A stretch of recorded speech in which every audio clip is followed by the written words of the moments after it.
اور رسول اللہ صلی اللہ علیہ وسلم نے عورتوں کے بارے میں 4 باتیں پیش کر دی.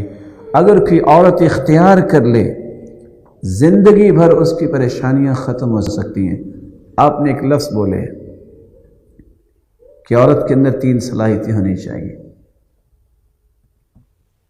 ان تسرہ اذا نظر الیہا، جب بھی خامد اسے دیکھے وہ خوش کر دے. کس طرح؟ سلیقہ شعاری سے، حسن انتظام سے، حسن ادب سے، اپنی اچھی عبادت سے، اچھے معاملات سے، اپنی سنجیدگی اور متانت سے اس کو خوش کر دے کہ میں نہیں تھا، کس احسن انداز سے اس نے گھر کو سنبھالا ہے. اور اسی بات کو صحیح بخاری نے بیان کیا ہے. قریش کی عورتوں کی تعریف کی رسول اللہ صلی اللہ علیہ وسلم نے، اور کیا فرمایا؟ احناہ علی ولد ارعاہ علی زوج، خامد کے مسائل کا بہت خیال کرنے والی اور بچوں کی بہترین پرورش اور افزائش کرنے والی. یہ عورتیں قریشی ہیں اور ان کی رسول اللہ صلی اللہ علیہ وسلم نے تعریف کی. اور دوسری بات،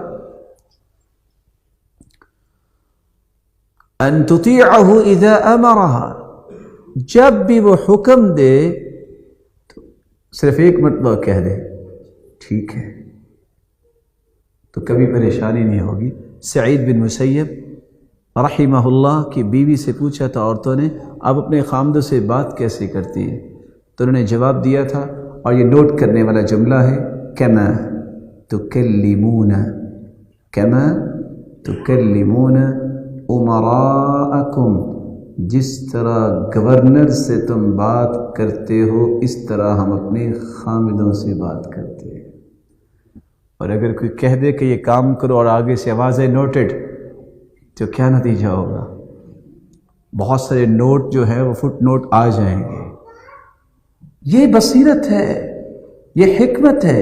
اور تیسری بات جو حدیث نے بیان کی ہے کہ جب وہ وَإِذَا غَابَ عَنْهَا حَفِظَتْهُ فِي نَفْسِهَا وَمَالِهِ، جب خامن گھر میں نہیں تو وہ خامن کے مال کی بھی حفاظت کرے اور اس کی اولاد کی بھی حفاظت کرے اور اپنی عزت کی بھی حفاظت کرے.